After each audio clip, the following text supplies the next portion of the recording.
one of you guys said recently under my post on YouTube that he or she, I think it was her, admires my positivity, right? Especially about the UK and the West.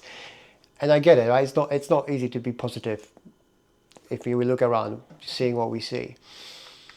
And I've replied to that comment. I've explained where that positivity comes from. And I thought I'm going to record a video because it might help some of you. Especially now, we need some energy, positive energy, good news.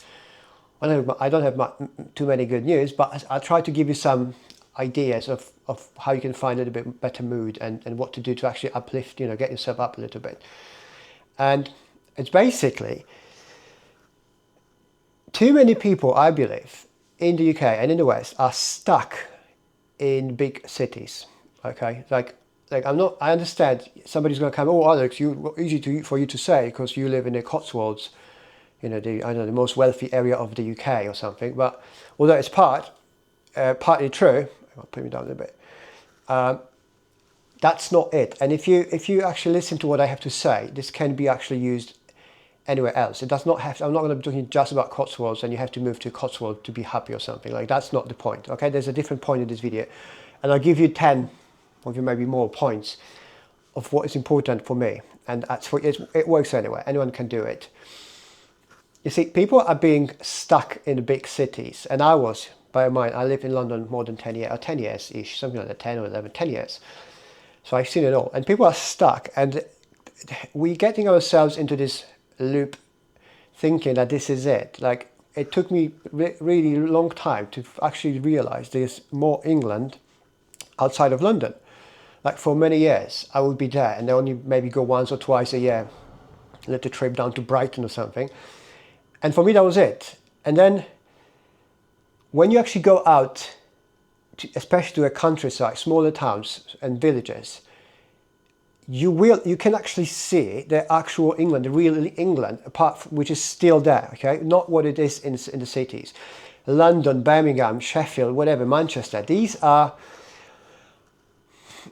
artificial places. These are not real. They are not real people connection there.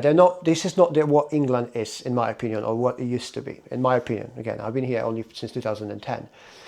When you get yourself out there and you speak to actual local people in the smaller towns, smaller villages, you have a completely different picture of what is really happening, where the country is. And that is the biggest, I think, mistake of most of us doing. We don't go out often enough. You do not have to leave, move out from the city to live in the countryside, although many people don't understand, don't realize it's actually cheaper. So if you don't have to be stuck in, London because of your job, and even if you do it, there's still options. You can actually try to move out, right, and live somewhere else. We moved from London. It was actually cheaper for us to live in the Cotswolds than to live in Stanmore in London. Much cheaper, right? Not to mention the quality of life. The only thing was I was not able to go every day to work in London. I didn't have to, but I wouldn't be able, right? It would be very expensive. So then that was not an option. But I'll give you 10-ish ideas and about living in the countryside. And the differences I saw and many people see, and bear in mind, it's not for everyone, okay? It's not like, there are many people who just like living in big busy cities, particularly if you're in 20s, 30s, right? But if you're more than that, I would encourage you to listen to what I have to say and think about it, and then maybe even just go places, have a look, just go for lunch, go for a day, go for a walk, get a feeling of what's happening outside of your town, okay, and cities, because there is still England out there, trust me. It's much better England than what we see on the news. Number one is space. For me particularly, I grew up as a kid in the countryside, and then as a teenager we moved into a bigger town, smaller city, and then I studied in one of the biggest cities. So as a kid, for me, open space was everything. And I loved it, and I still like it. I was stuck in London for many years, but I felt like I'm stuck. I was there because I had to make money, right? But I was always hungry for nature. I always wanted to go out. Even in London, I would go to Richmond Park or other places. Even in Stanmore, where we used to live, there was this park, open space park, really big, quite wild. And I loved it. We would go there and just enjoy ourselves, being in there with, sitting and just watching trees or whatever, right? This is who I am. Not everyone is like this. And space for some might be amazing, but for some might be actually not as good idea. We've seen many things, these things happening throughout the COVID time when people, left cities for villages and they thought they're going to love countryside, living in the middle of nowhere, and ended up hating it because that was not who they were. That was not the lifestyle. But for me, it was one of the biggest changes and most important one was to get me more space, right? I go outside, there's nothing. I'm loving it. And I have to walk somewhere to go to the pub or something. This takes some time. For me, it's great. It gives me a time to think, even if when it's raining, I like to go out in rain because it's just part of the country, right? In the culture, really, if you think about England. Number two is time. Time goes slower here, okay? When I go to London, I go quite, a few times a month, sometimes more often, sometimes less. But when you go to London, it's chance just go back, one day it's just going so fast. But here, with kids, it of course, a little bit different. But in here, we've got times throughout the day where just us dragging. It's so slow because there's nothing. And then when the evening comes, there's very little traffic or no traffic whatsoever outside. It's just so, it feels almost so unreal. It's almost like everything stops. You don't see any people walking around. You don't see any noises, no ambulances, no police on the, going around, nothing. So time goes slow and it helps me to, think about things as well, about business, about decisions I need to make. I like it, right? Again, it's not for everyone. Some people have a fast-paced environment. Like I like it maybe sometimes in the business, but I would rather go there for one day and then just go back to my, quiet part where I can actually, internalize all the things happen in my life, think about life and make some decisions based on what I feel rather than just being driven by the speed of action, which again, this is a different thing for me. Not everybody would like it. Number three, it's a big one and that's for everyone. This is what gives, I think, the most hope in how I see in England is community. I was blown away, really, when I realized what a real community is. After being 10 years in London, where you basically don't even know your neighbors. I mean, I've lived in one place for like 2 years, and I wouldn't know my neighbors' names. Next door or upstairs, downstairs, I wouldn't know. We would just see each other every now and then, say hello, and that was it. And that was normal for me, but it's not normal, okay? It's not like, we know it, like people, we're not meant to live like this. And that's because of this, we're losing there's this feeling in big cities that it's all that falling apart and there's no hope. But if you go outside, go to a little town, little village, you'll see it's different. Now, one thing to be aware of, people, places like this, anywhere across the UK, they're not very open to strangers. It takes some time to become, assimilate, which I liked. Okay, I had to actually work hard in order to become part of it, be accepted. And this is what makes it strong, because it's not easy to come from London. Suddenly, I see these people coming in all the time to local pubs. You come from London, wearing these expensive wellies, but they're shiny. They're not like our wellies, where are full of mud. They come from London wearing countryside clothes, clean, new, right, with tags and everything, and designer brands. And they walk into these pubs and we see that every local, and I was like straight away like, okay, these are from London. They will be treated obviously with respect and everything, but they're never gonna get that feeling completely as somebody actually living here around, right, as a local. But nevertheless, still, you can actually go and observe others, people, like how they interact in the pub or in the restaurant, or in the village, or in the square market, anywhere. So, how people actually look at each other, how they talk. I remember the first time I came to Cotswolds, I had a client in the little town called Cirencester. Beautiful town, by the way. If you've never been there, I was actually the town we wanted to move to originally. So I go to this hospital, and I was the guy coming from London, and I drove down there. I'm walking. I didn't know what Cotswolds. I didn't even know what it is. I'm walking into this hospital, and there's this lovely old lady sitting in the reception. It's quiet, clean. She's like, all right, darling. And she's just directing me somewhere when I wanted to go. Then I go to the toilet. The toilet is as clean as in your house. No drama, no nothing, no police. And I was like, where am I? Why is it like this? And then I realized, I was living this toxic bubble of London. I didn't know any better, especially I was working in the hospitals because of my business. I'm not a doctor, but I was my healthcare business. So I would spend lots of time in different hospitals across London, in Ealing, North London hospitals, in Harrow, massive hospital, massive buildings, right? And it's just so horrible. You go there, it's really bad. Although people are amazing, hospitals, like, you know, they do a really good job as a medical staff, but the feelings there are different. You go to this Cirencester hospital and suddenly it makes like, oh my God, where am I? It's a different world.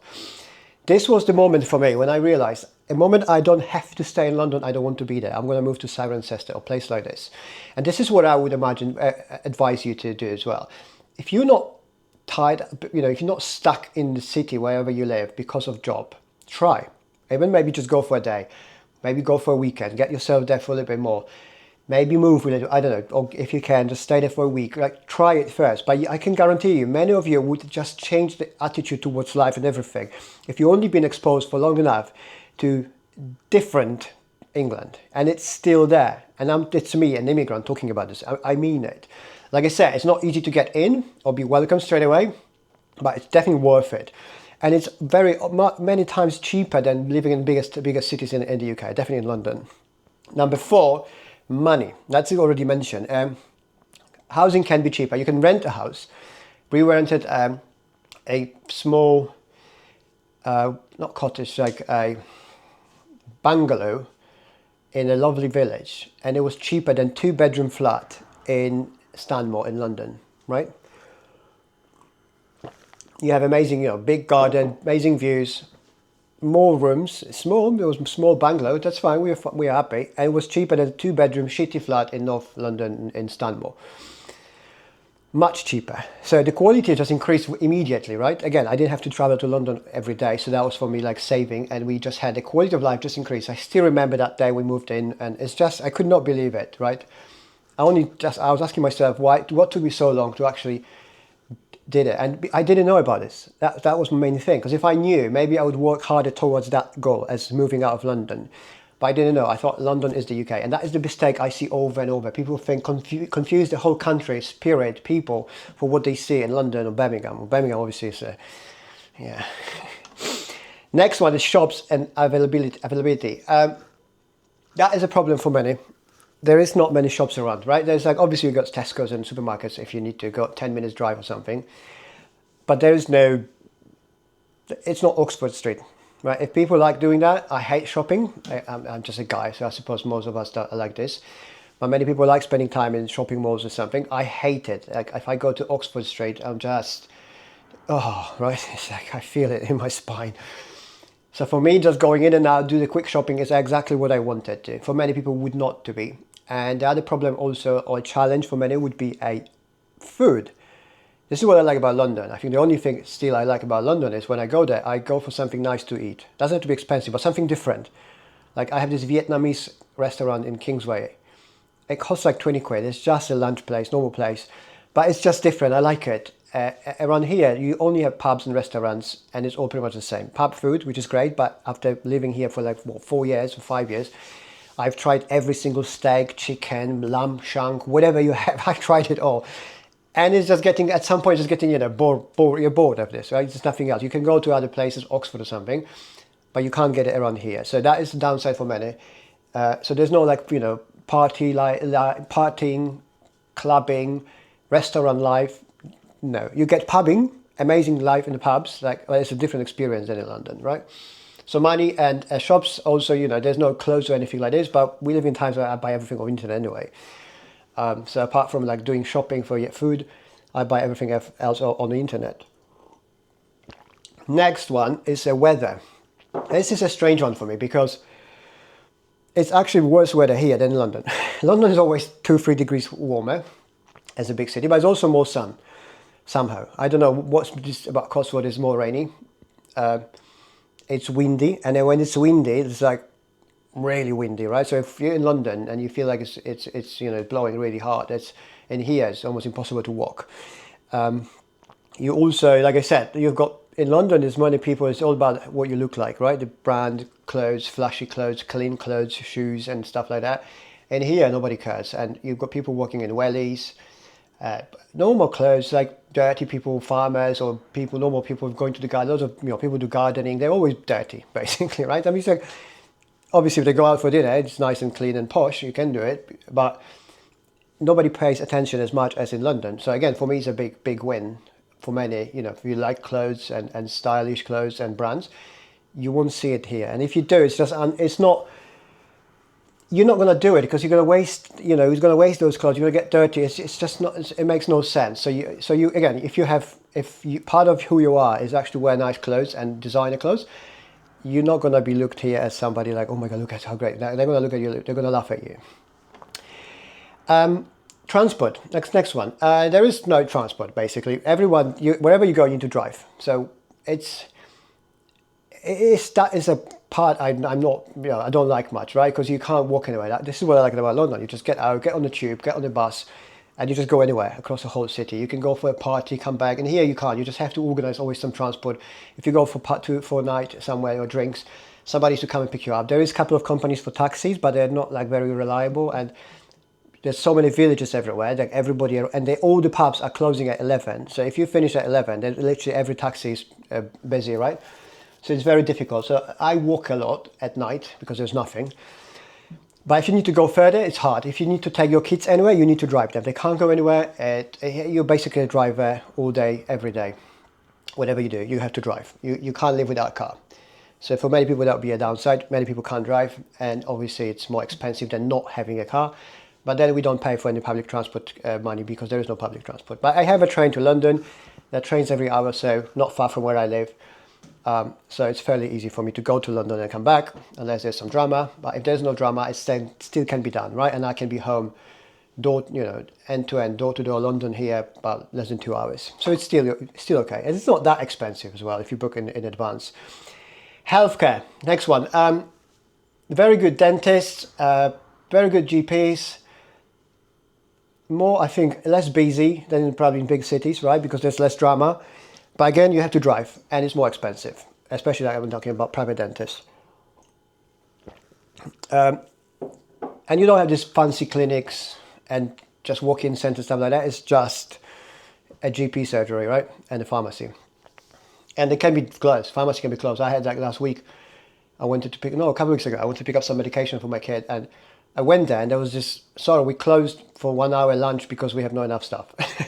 I had to stay there for an hour or something, right? And there's no other pharmacy. You have to drive like 20 minutes to the next town or something, which makes no sense. So you're stuck. So that, again, that also affects the time. It goes slower. You have to plan more ahead. It's different. It's very different lifestyle. Checking the time. That's one, pace of ambition. This is something important for me because I'm an entrepreneur. So I build things. I like working environment with ambitious people. I like being around this. But here it's not. It's similar to what I said about clothes. Nobody's trying to impress anyone that as much here. If you go to posh restaurants, there might be places, right? But if you go to your local small village or smaller town, there's like people just go about their lives. They're not interested about who does what and with whom as much as they do in big cities. And there's nobody's trying to build anything, right? It's not the speed of everything. In London, everybody's just, suits and money and phones and walking around and talking about money. And in here, you don't see it. Everything is less, it's more grounded. And this is something which helps me balance out my professional life when I need to be more switched on with like a more lazy, approach when I can just switch off and just talk about weather, and I'm okay. In London, I would not be okay talking about weather. In here, I'm okay about talking about weather or gardening. Somebody just brought me asparagus.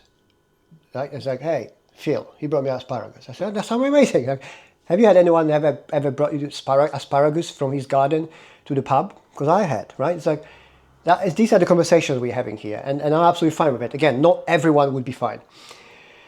It's not as fast as in other big cities. So especially if you're not too young, if you're too young, maybe 20s, mid-20s, you probably want to stay in bigger towns. There's more opportunities, more action, right? So unless you're actually ready to calm down with your life, slow down, don't do it. Number 10, career and money earning. Again, there's no money earning opportunities here. That's the reality, okay? There's no McDonald's, shops, crafts. There are some, but there's more people than obviously places they can work at. So most people around either have businesses or they have some money already generated, wealth or whatever. Many people travel between London and other cities. Still they do have. I have friends who go to London 2-3 times a week, whatever they need to do work. but there is no places you can make money easily here around. There is no, which is a plus also, I think, because that is also keeping all us more. We know each other because we just stay here because that's where we live. It's not here. We come here for work and then we go back wherever we live, and that's also part of why London is so disconnected, because people just don't have time for it, right? And then just travel across to London, do the job, go back to your home. People live all different places. They work in different places. Nobody's connected really. But in here, it's different, and you don't have these places where you can actually quite easily get a job, and work your way up. There's no offices. Very few. When I say there is no office, I don't mean that completely, right? But it's like there's like just so few offices and places like this. It makes no sense for anyone to start a career around here. So that's why they need to go to London or bigger towns, or even Oxford, right? 11, big one for me. Raising kids. That's the biggest one. Almost everyone here has got kids, and that is so optimistic. You can see I've got so many families here which we know. We know our names. The kids know each other. They play together. We go with parents out together. We go for drinks or for lunch. We spend time. We have WhatsApp groups, etc. There's WhatsApp groups for villages, for different activities we do together. This is the actual community, right? And there are people from all over the world. Majority are English, but they're not only. There's many immigrants from all over the world. And it's just a one-place community because of the kids, I feel. Kids are bringing it all together. And then you have, elderly people. They look after kids, right? It's not like in London, I go with kids and I'm just like all over checking, where's the next cycle, hiding, right? In here, that's just done. People just genuinely care, look after each other, they help. And many of it is because of, and thanks to their kids. You don't see it in London. Like, my boys are running in the field dirty, and it's absolutely fine. They come up muddy and cold and stuff like that, wet. It's absolutely fine. They all do it together. It's fine. In London, you just have no places like this, no time. It's very different, right? So if you have kids, I would advise you to consider moving out. Again, it's not about, you don't have to move to Cotswold anyway. You can move to any other part of England, where countryside England, rural England. There's plenty of these places, really. You're just going to have to plan your life around it. Do it first. Don't move there, and then because you might disagree, you might not like it. If you plan your life around it, especially your job and your income, how you make your money, you can actually do it. It can be cheaper, and you're going to have better life, better quality, and you will actually become more positive about the country and its future. The people, community, what we do together, how they react together, people, it's really important. And the last one for me is identity, and that is what I wanted to sum up all of it. That's why I'm so positive, although it's not easy seeing all this, negative news and horrendous things and just stabbings and attacks, all of it every day, pretty much relentless, right? Bad news, bad news, bad news. But if you live places like this, again, any countryside, within at least an hour from the big city, you will actually see people with a real identity. People who've been here long enough, they actually care about this place. The problem with London and places like this is people don't care because they keep moving from one place to another, from one house to another. And they know it's not permanent. And even if there's only one person, and everybody else around them is not thinking this way. You have, students, immigrants, in, out, poor areas, rich areas, but they're all next to each other. It's messy. Well, in here, it's just as you have millionaires living next to farmers, living next to average people who've been here since generations, and everybody knows each other. They get along together, and they just accept it the way it is. It's an identity. It's who I became because of here. You see, I became most positive about England, and I started actually loving the country as my home when I moved to a countryside, when I actually realized this is England, these are the people, this is what we wanted to see. And I was stuck in London for that long. I was not able to discover identity, English identity and values in London. You can see it every now and then if people put an effort, or maybe some occasion there is an occasional day or something, celebration. But on every day, if in your everyday, commute or whatever, you can't see it. And this is what you see here. So again, I would encourage you, maybe you don't have to move permanently, but just maybe try to leave your town or city for a day every now and then. And do it frequently. Do yourself a favor. Just choose any towns. Go for lunch. It's going to cost you the same money, even less than what you would spend in London. And spend some time, at half a day, in the local town, an hour, 2 hour drive from where you live. And talk to these people, open. Tell them like, hey, I'm from London. I'm just really tired of it. I just wanted to see how you guys live in the countryside. It's going to open so much different, not only opportunities, not opportunities. It's more about, it will open your, it will show you a different angle. You will see a perspective of where England is from what you see living in London, watching news or watching constant, fear mongering and doom scrolling on social platforms, to what it actually is there in countryside, where people are actually busy with their lives, and they still maintain this feeling of being responsible for each other and helping each other. So that is it. These are the differences. Just be serious about planning your life ahead, moving outside. I've seen people who did a mistake moving in to a countryside to regret because they suddenly have nothing to do, it's too quiet, nowhere to go. It's a completely different lifestyle. Not everybody would like it. But even if you don't, and if you feel like there's no hope in the country, you can still live in London, no problem with that. Just how about you go out for a day, get yourself once a month to go to a countryside and just absorb the Englishness of England, because it's still there. People come. And as I said in my post the other day, in this comment, because of where I lived, I've got people coming from all over the world, different, we have tourists in every second village, right? And they come to the pub and they go to a restaurant, and I hear them, we talk every now and then. And it gives me hope as well, because these people are coming from all over the country, not only UK, but mainly from the UK. And they are just the same. They see what I see. They accept the way it is. They agree with what I said is a value which we all understand. So even if you're stuck in London and you are getting into this toxic mindset of being in London for too long, once you get out, it's actually your real you is resurfacing. And then you connect with people, and then you figure out, hang on, we are actually not that different. Again, it's like nobody cares if you're an immigrant, if you go to my countryside, to my pub or something. It's like, as long as you behave, you're welcome. And then if you put an effort, you can actually assimilate. Yeah, welcome. Everybody will know you. So that's it. That's the video. Think about this. If you're really struggling to find a hope, I advise you go out, go to countryside as much as you can, go to a nature, see the actual culture, the real English side, apart from this toxic, destroyed culture and environment in big cities. Many people like it. I wasn't that fun. I had to stay in London for as long as I had to because of the job, my work. As soon as I could move out, I did. If you can, I would advise you to maybe try it, but try it first. Plan your life around it and just do it. It might be worth it. And if not, just go and try it. See it different, England. You get more positive. You will get more hopeful, hopefully. All right, if you like the video, please leave me a like. Consider subscribing to my channel. Thank you so much for all your likes, all your support. If you want to join my community where I can be more in contact with you, we can have a better connection, please find the link down in the description. And until next time, keep smiling, stay positive. It's going to be okay. Cheers.